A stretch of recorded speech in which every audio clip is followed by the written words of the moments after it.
Hello, I'm Rainey. Welcome to my channel. In today's video, I'm going to be showing you how to make a heart-shaped cake from one round cake, so stay tuned.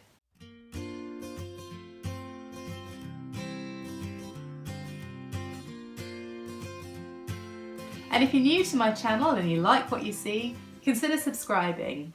I post one video a week on a Sunday, mainly about parenting because I've got two small children who are close in age, but I'm also an amateur cake decorator, and so I will be vlogging my upcoming cakes.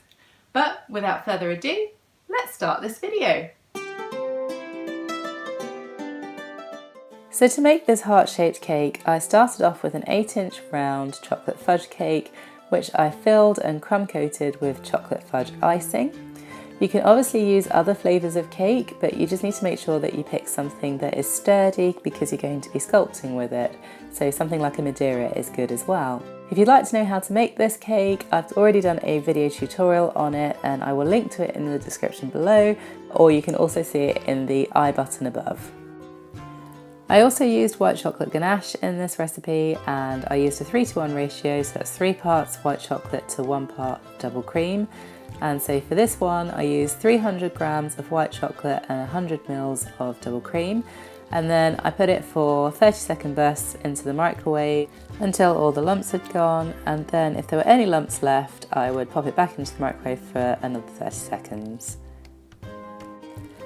To cover my cake board, I used an aqua blue ready roll fondant from the supermarket, and I used corn flour to roll my fondant out with. I find icing sugar dries my fondant out, whereas corn flour seems to maintain its consistency. I would also highly recommend getting one of these pastry mats. Not only are they great for things not sticking, but they're also great because they often have markings on them like this one does, so you know how big to roll out your fondant to.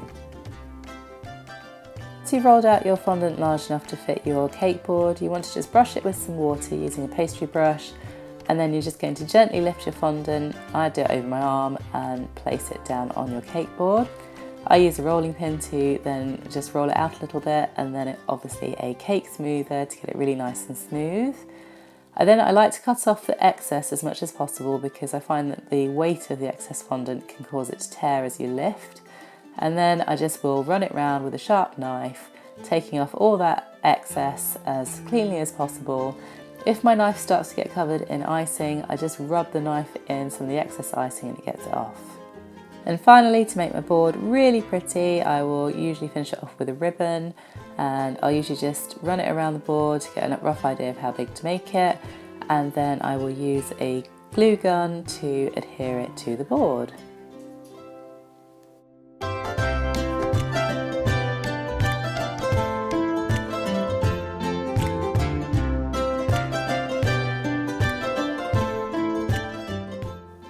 And there you have it, a pretty covered cake board.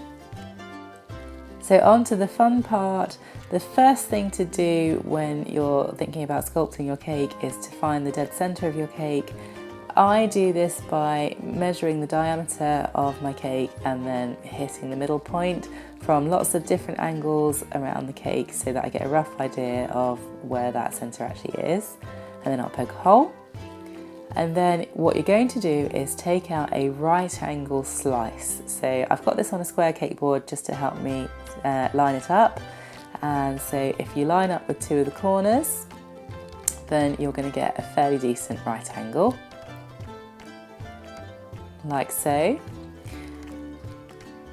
Once you have got your right angle piece cut, you then want to cut along the edge, as you can see in the video, to make a nice straight-sided triangle. You're then going to remove this piece from the cake, invert it, and then sit it as a mirror image on the other side of your cake. And that's going to show you the straight edge at the other end of the cake that you need to now cut off. And again, you can see this in the video. And if you want to, you can just slide your cake up a little bit on your board so you've got room. And then taking your triangular piece, you're going to invert it once again and attach it to the bottom of your cake. And as you can see, your heart shape is pretty much taking shape now. And so the final step is just to round off your pointed edges on the top of your cake to give you that lovely heart shape.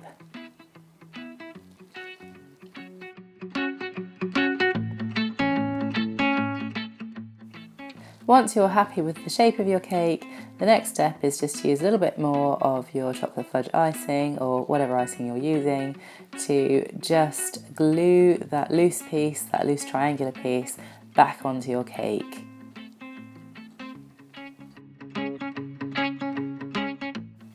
So now you need to crumb coat your cake once again because there'll be quite a few loose crumbs, and I'm using the white chocolate ganache that I made earlier, and I have whipped it up in the stand mixer using the paddle attachment for about 5 to 10 minutes so that it takes on kind of a buttercream consistency, and it just makes it really nice for spreading.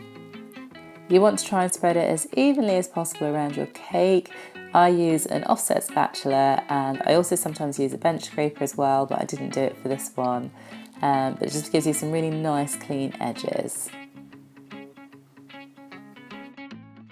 Once you're happy with your crumb coat, you want to pop your cake into the fridge for about half an hour just to let it set. Once my cake had set, I then moved on to rolling out the fondant I was going to cover it with. And so I have used here a hot pink ready roll icing from the supermarket.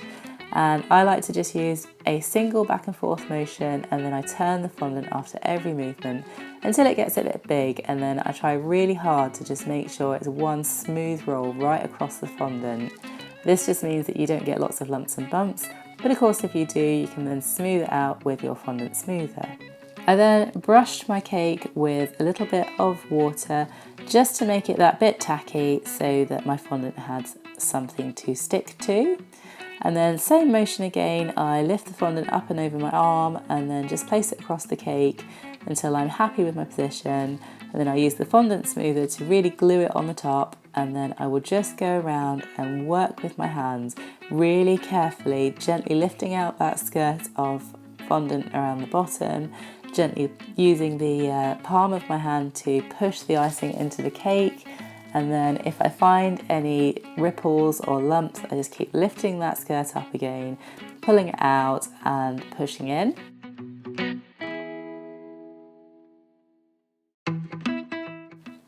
I then went around the cake with the bottom of my fondant smoother and pressed it in to seal up the bottom of the cake and ensure that the fondant had really well adhered to the cake.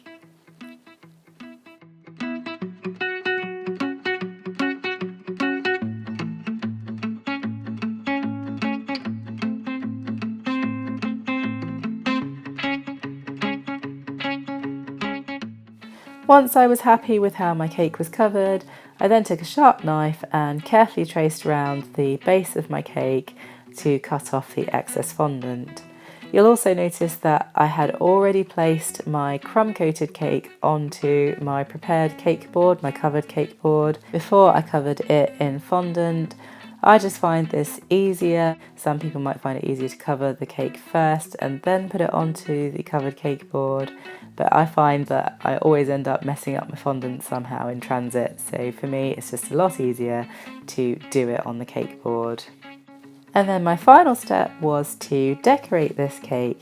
So I used a template which I got online, and it's actually the wedding silhouette that we had for our wedding. We had it on our wedding stationery, and we also have a banner in our house which I made using this template as well, but obviously blown up to a much larger proportion.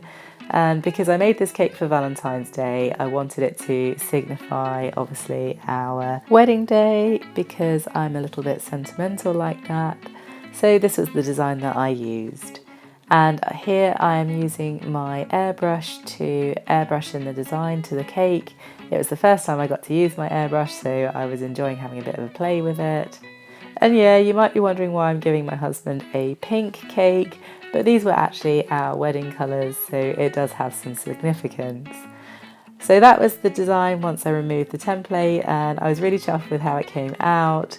And so the rest is just filling in some details, so I just wanted to make the image stand out a little bit. It looked a little bit stark on its own there, so I filled in the edges of the cake and just made that stand out just that little bit more. And my final little design flourish was to add a freehand veil to the bride in the silhouette on the cake.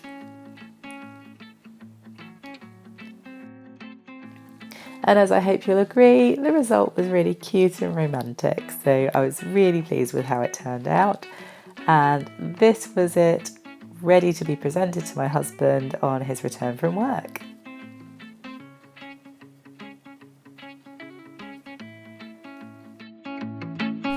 So that's it for this cake tutorial. I really hope that you have a go at making this cake and see just how easy it is to make a heart cake from just one round cake. There are lots of tutorials out on YouTube already about how to make a heart cake, but normally they require you to make two cakes, so a square cake and a round cake. And if you only want to make a small cake, this is really difficult to do.